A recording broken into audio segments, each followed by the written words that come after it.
بسم اللہ الرحمن الرحیم رب اشرح لی صدری ویسر لی امری واحلل عقدۃ من لسانی یفقہوا قولی۔ قصہ جو ہم کل عائشہ رضی اللہ عنہ کے اوپر جو بہتان تھا اس کے بارے ہم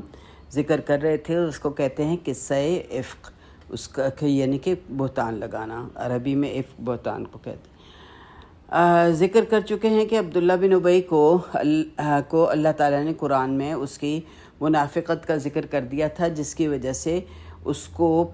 سب کو پتہ چل گیا تھا کہ وہ ایک اچھا انسان نہیں ہے، لہٰذا اس کے دل میں انتقام کی آگ جل رہی تھی۔ وہ کسی طریقے سے بھی رسول پاک صلی اللہ علیہ وسلم سے انتقام لینا چاہتا تھا، اور اس واقعے کے بعد کی وجہ سے اس کو موقع مل گیا فائدہ اٹھانے کا اس واقعے سے۔ عائشہ رضی اللہ عنہ کے رتبے کی وجہ سے آج تک کسی نے بھی، یعنی جتنے بھی سیرت نگار ہیں انہوں میں سے کسی نے بھی بہتان کا تذکرہ نہیں کیا کہ کیا الفاظ ہے، صرف بہتان کہا ہے۔ کسی بھی سیرت کی کتاب میں آپ کو یہ نہیں پتہ چلے گا کہ بہتان کے ایکچوئل الفاظ کیا استعمال کیے گئے ہیں، صرف یہ کہا ہے کہ بہتان تھا۔ کیوں؟ اس لیے کہ ان کا جو رتبہ ہے، کسی بھی آپ کی بیوی کے بات کر ان کا ایک تو ان کا رتبہ ہے، اور پھر کسی بھی آپ صلی اللہ علیہ وسلم کی بیوی کی بات کرنا آپ صلی اللہ علیہ وسلم کی ذات کے اوپر ایک اچھی حملہ ہے، آپ کی ذلت کے برابر ہے۔ اور اگر یعنی کوئی ایک مسلمان تو اس بات کی تصور بھی نہیں کر سکتا، آپ سوچیں کہ کوئی ہمارے خامن یا ہماری بیوی کا مذاق اڑائے اور یا ذلت کرے تو ہم کہاں خاموش رہ سکتے ہیں؟ ہمارے منہ پہ کوئی ہمارے خامن کی بات کرے، برائی کرے کہ وہ تمہارے خامند ایسے انسان ہیں، یہ کرتے ہیں، تو ہم خاموش نہیں رہیں گے۔ اسی طرح اگر دو میاں بیوی آپس میں واقعی میں سنسیئر ہیں، اچھے حالات، ان کے گھر خوش ہیں ایک دوسرے کے ساتھ، تو اگر خامند کے منہ پہ بیوی کی بات کی جائے گی تو وہ بھی خاموش نہیں رہیں گے،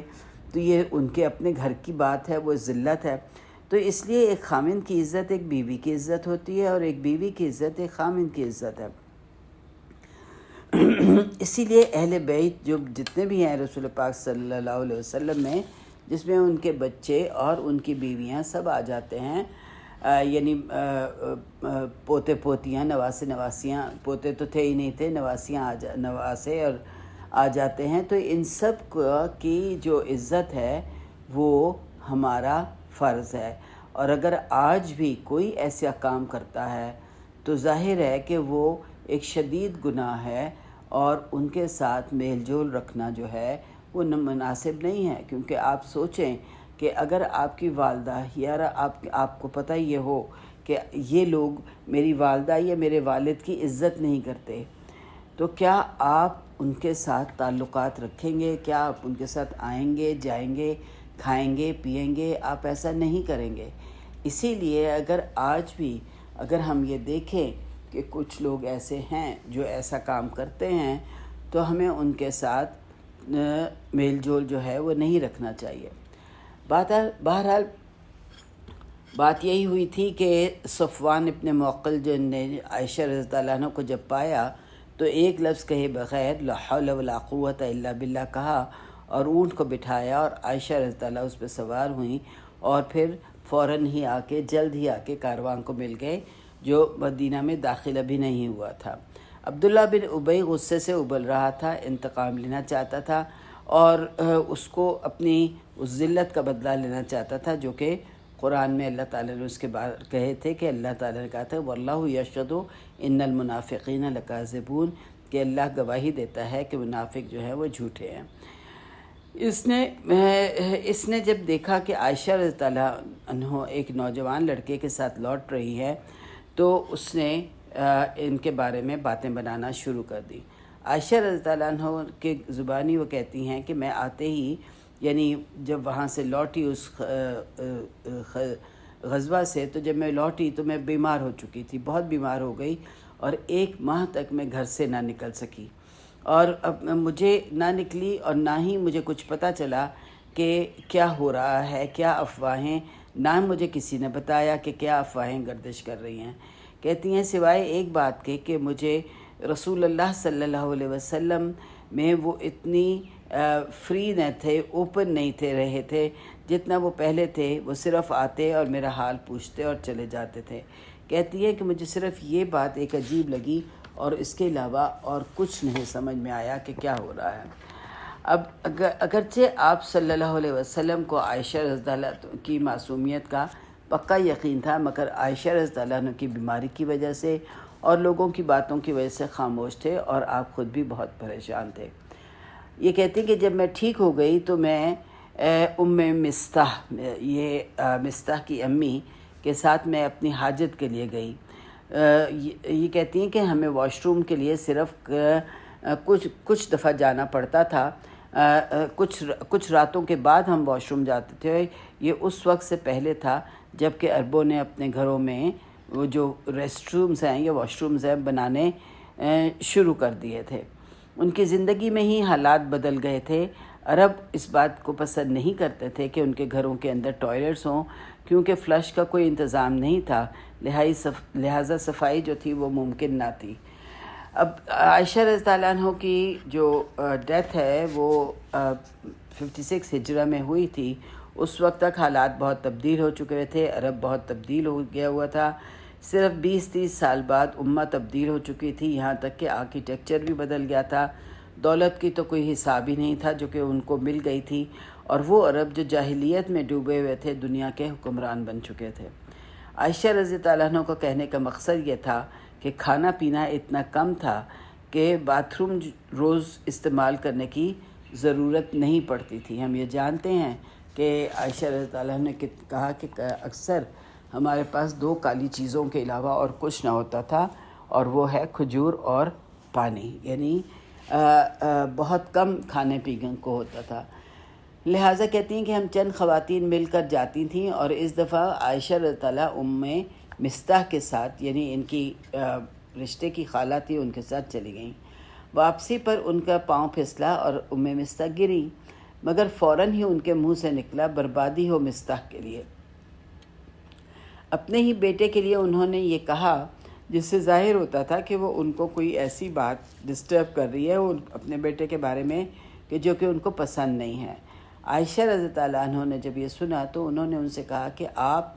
یہ اپنے بیٹے کے لیے کیسے کہہ سکتی ہیں جب کہ اس نے بدر میں شرکت کی ہے۔ اور اس سے ہمیں 2 باتیں، عائشہ رضی اللہ عنہ کا یہ کہنے سے ہمیں 2 باتوں کے بارے میں پتہ چلتا ہے۔ ایک تو یہ پتہ چلتا ہے کہ ان کی زندگی ہی میں بدر کتنی اہم ہو چکی تھی، یعنی اسٹیٹ آف بدر یہ تھا کہ تمام وہ لوگ جنہوں نے بدر میں شرکت کی تھی ان کا اسٹیٹس بدل چکا ہوا تھا، وہ بہت بلند تھا ان کی زندگی میں ہی۔ اور اس کے علاوہ یہ کہ عائشہ رضی اللہ عنہ کی فطرت، فوراً ایک مسلمان کو ڈیفینڈ کیا، یہ نہیں کہا کہ او کیوں اچھا کیا ہوا۔ اسلام ہمیں یہی سکھاتا ہے کہ لوگوں کو کی برائیاں میں شامل نہ ہو۔ جب آپ کو کوئی کسی کے بارے میں یہ کہے کہ فلاں کے اندر یہ خرابی ہے اور فلاں اچھا بندہ نہیں ہے، تو ہمیں یہ نہیں چاہیے کہ ہم اس کی بات کے اوپر فوراً ہی آنکھیں بند کر کے یقین کر لیں۔ پیچھے بھی ہم نے دیکھا تھا کہ جب آپ صلی اللہ علیہ وسلم کو یہ پتہ چلا کہ فلاں ٹرائب حملہ کرنا چاہتی ہے، تو آپ نے ایک شخص کو وہاں بھیج کے پہلے کنفرم کروایا تھا کیا واقعی میں وہ کرنا چاہتے ہیں۔ جب انہوں نے کہا ہاں ہم کرنا چاہ رہے ہیں، تب آپ صلی اللہ علیہ وسلم نے حملہ کیا تھا۔ تو ہم آج یہ دیکھتے ہیں کہ ہم اپنی زندگیوں میں کہ کسی کو بھی دیکھ لیں، ہم کیا کرتے ہیں کہ ہمیں جب کوئی شخص، ایسا شخص چاہے وہ ہمارا اپنا رشتہ دار ہو یا ہمارا قریبی ہو، وہ ہمیں کسی کے بارے میں بھی کوئی برائی کہے اور کہے کہ اس کے میں یہ برائی ہے، اس میں یہ برائی ہے، اس نے ایسے کیا ہے، یا اگر اس کے اپنے ایکسپیرینس میں اس بندے کے بارے میں اچھا ایکسپیرینس نہیں ہے تو اپنے ایکسپیرینس کے مطابق بات کر رہا ہے، لیکن ہمیں بحیثیت ایک مسلمان کے، ہمیں بحیثیت ایک اپنی فطرت کے فوراً اس کی بات کا یقین نہیں کرنا ہے جب تک ہم ذاتی طور پر جا کے یہ دیکھیں نہیں کہ واقعی میں وہ شخص برا ہے، کہ واقعی میں ہو سکتا ہے کہ جس نے ہماری برائی کی ہو اس کے اپنے اندر ہی اس کی فطرت میں خرابی ہو، اور اس کی وجہ سے اسے لوگ اچھے نہ لگتا ہوں یا فلاں بندہ اچھا نہیں لگتا ہو، تو اس کی وجہ سے لہٰذا اس کے ایکسپیرینس کے اوپر اپنی مرضی کو ڈال لینا کہ ہاں واقعی میں وہ شخص برا ہے، تو اسلام اس چیز کی اجازت ہمیں نہیں دیتا ہے۔ اسلام ہمیں کہتا ہے پہلے معلوم کرو کہ واقعی میں اس شخص میں وہ برائی ہے یا نہیں ہے، یا واقعی میں وہ شخص برا ہے یا نہیں ہے۔ کسی کی بات کے اوپر صرف سن کے یہ اپنا اوپینین قائم کر لینا اور پھر اس کی وجہ سے ان کے ساتھ تعلقات کو توڑ لینا یا کم کر لینا یا ان سے بات چیت کم کر دینا، تو اس چیز کی اجازت ہمارا دین ہمیں نہیں دیتا ہے۔ بحیثیت ایک انسان کے بھی، اگر دین نہیں بھی ہو تو بحیثیت ایک انسان کے بھی اگر ہم اس چیز کو دیکھیں تو یہ کتنی غلط بات ہے کہ کسی کے کہہ دینے پر کہ فلاں شخص میں یہ برائی ہے ہم یقین کر لیں اور ہم کہیں کہ ہاں جی ٹھیک ہے یہ تو صحیح کہہ رہا ہے۔ یہ کیسے ہو سکتا ہے؟ کل اگر ہمارے ساتھ ایسا ہو کہ میرے ساتھ یہ معاملہ پیش آئے کہ میری برائی جو ہے اس کی وجہ سے میں کسی کے ساتھ تعلقات کو، لوگ میرے ساتھ تعلقات توڑ لیں، تو مجھے کتنا برا لگے اپنی ذات کے لیے کہ میں نے تو ایسے کیا نہیں ہے، لیکن پھر کیوں لوگ میرے بارے میں ایسا کہہ رہے ہیں۔ لہٰذا پہلے جب تک آپ کسی افواہ کو، کسی بات کو یقین کے ساتھ نہ دیکھ لیں، اپنے ساتھ خود ایکسپیرینس نہ کر لیں، کسی کی بات کو بغیر دیکھے، بغیر کنفرم کیے مت یقین کریں۔ تو یہاں پہ بھی ہم یہی دیکھ رہے ہیں کہ عائشہ رضی اللہ عنہ نے فوراً ان کو ڈیفینڈ کیا۔ انہوں نے کہا آپ اپنے بیٹے کے، حالانکہ وہ تو اپنے بیٹے کے بارے میں کہہ رہی تھیں، لیکن ان کا آپ اپنے بیٹے کے بارے میں ایسی بات کیوں کر سکتی ہیں جبکہ انہوں نے تو بدر میں شرکت کی ہے؟ یعنی فوراً ان کی ایک اچھائی سامنے ان کے رکھ دی کہ دیکھیں انہوں نے تو یہ اچھا کام کیا تو آپ کیسے کہہ سکتی ہیں؟ تو اس پہ ام مستح جو تھیں انہوں نے کہا کہ میری بچی کیا تمہیں نہیں پتہ؟ تو ان کا یہ خیال تھا کہ عائشہ رضی اللہ عنہ کو پتہ ہے، تو ان کا کہ نہیں مجھے تو نہیں پتہ۔ تو اس پہ ام مستح نے ان کو جب سب بتایا تو ایک روایت کے مطابق عائشہ رضی اللہ عنہ بے ہوش ہو گئی تھیں۔ بہرحال یہ گھر واپس آئیں اور بھی زیادہ بیمار ہو گئیں۔ اب یہ ایک ایموشنل بیماری تھی۔ تو آپ صلی اللہ علیہ وسلم آئے اور مجھ سے پوچھا کہ کیسی ہو، تو میں نے ان سے اپنے والدین کے گھر جانے کی اجازت مانگی اور ان سے حالات کے بارے میں، اپنے والدین سے حالات کے بارے میں جاننا چاہتی تھی۔ یہاں سے ہمیں عائشہ رضی اللہ عنہ کی میچورٹی نظر آتی ہے۔ ایک ینگ لڑکی ہیں، نئی ابھی شادی ہوئی ہوئی ہے، اس کے بعد بھی کوئی ایموشنالٹی انہوں نے نہیں دکھائی۔ آپ صلی اللہ علیہ وسلم سے کوئی بات نہ کی، پہلے حقیقت جاننے کی کوشش کی۔ آپ دیکھیں کہ اس جگہ اگر خدا نخواستہ ہم اپنے آپ کو ڈالیں اور اگر ہمیں یہ بات پتہ چلے کہ خدا نخواستہ کسی میرے میاں میں یہ عیب ہے اور وہ اس قسم کی کوئی کام کر رہے ہیں، تو یا میرے اپنے اوپر میرا کوئی بہتان لگا ہے اور مجھے پتہ چلے کہ میرے پہ یہ بہتان لگا ہوا ہے، تو ہم تو فوراً اپنے خامن کے ساتھ بہت لڑائی کریں گے۔ ہم بہت بولیں گے کہ آپ نے ایسی بات مجھے کیوں نہیں بتائی اور میرے سے کیوں نہیں کنفرم کیا، اور آپ نے کیسے کسی کی بات پہ یقین کر لیا۔ آپ خود سوچیں نا کہ ہمارا رد عمل کیا ہوگا۔ اپنے آپ کو اگر اس جگہ پہ ڈالیں تو اگر جب ہمیں یہ بات پتہ چلے کہ مجھ پہ یہ بہتان لگا ہوا ہے، تو سب سے پہلے اپنے خامن سے بات کروں گی کہ یہ کیسے ہو گیا، آپ نے کیسے یقین کر لیا، آپ نے کیوں نہیں مجھے آ کے بتایا، یا آپ نے کیوں نہیں یہ بات کی۔ لیکن عائشہ رضی اللہ عنہ کی میچورٹی دیکھیں کہ انہوں نے آپ صلی اللہ علیہ وسلم سے کوئی بات نہیں کی اور فوراً ہی آپ جو ہیں وہ اپنے ان امی کے والدین کے ہاں جانے کی اجازت مانگی۔ آپ اپنے والدین کے گھر گئیں۔ آپ کی والدہ ام رومان ان کا نام تھا۔ انہوں نے کہا کہ میری امی مجھے بتائیں کہ لوگ کیا باتیں کر رہے ہیں اور آپ نے مجھے کیوں نہیں بتایا، کیوں چھپایا مجھ سے؟ تو ام رومان نے کہا کہ اے میری بیٹی، ان کا جواب دیکھیں کہ کیا خوبصورت جواب تھا والدہ کا۔ کہنے لگی کہ اے میری بیٹی پرسکون ہو جاؤ، کبھی بھی ایسا نہیں ہوا کہ کوئی خامند اپنی بیوی سے ایسی محبت کرے کہ جیسے کہ تمہارا خامند تم سے کرتا ہے، اور لوگ ان کے بارے میں باتیں نہ بنائیں۔ یعنی کامیاب شادی کے بارے میں جب لوگ جو ہیں عموماً جب حسد کرتے ہیں تو کوشش یہی ہوتی ہے کہ ان میں آپس میں جھگڑا ہو اور اس طرح کی باتیں کرتے ہیں تو اکثر ایسی باتیں ہوتی ہیں۔ رومان نے کوئی تفصیل نہیں کی سوائے اس بات کے کہ تم فکر نہ کرو، مگر انہوں نے اس بات کو ڈینائی بھی نہیں کیا۔ ان کی بات سے یہ پتہ چل رہا تھا کہ یہ بات غلط بھی نہیں ہے۔ اب عائشہ رضی اللہ عنہ کا رسپانس سبحان اللہ، تو انہوں نے فوراً یہ کہا کہ کیا واقعی میں لوگ ایسی باتیں کر رہے ہیں؟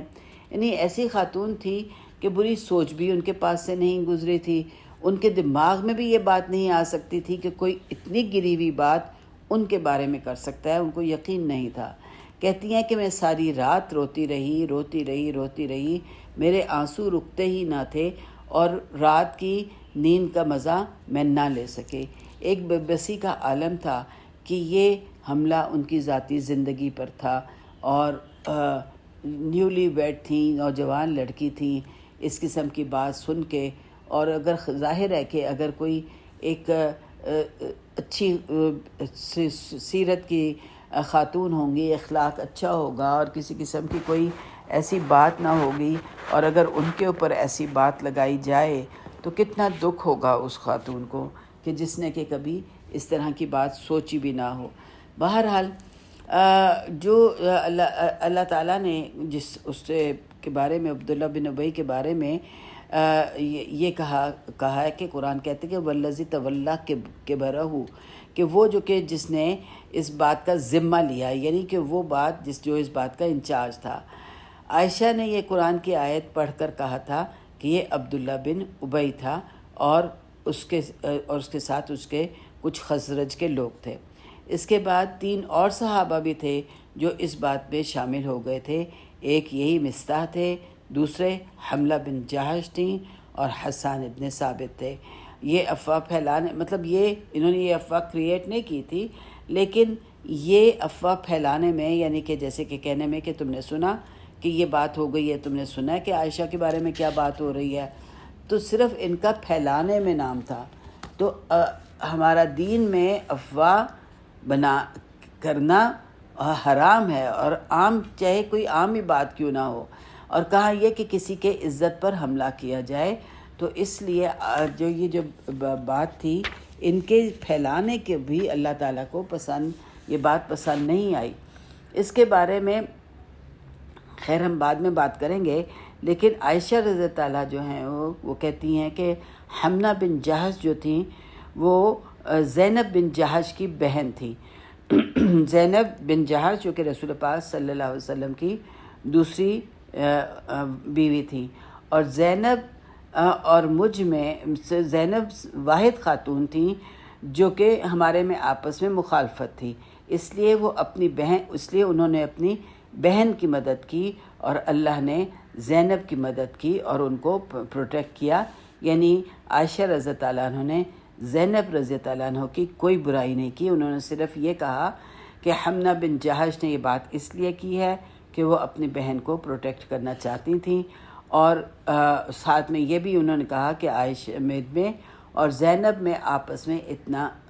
ظاہر ہے کہ دونوں بیویاں تھیں، اور رسول پاک صلی اللہ علیہ وسلم کو دونوں پسند تھیں، رائیولری تھی ان لوگوں میں، کیونکہ وہ بھی زینب بھی قریش خاندان کی تھی، آپ صلی اللہ علیہ کی کزن تھیں، ان کی لینیج بھی بہت اچھی تھی، نوبل تھی، اس لیے آپ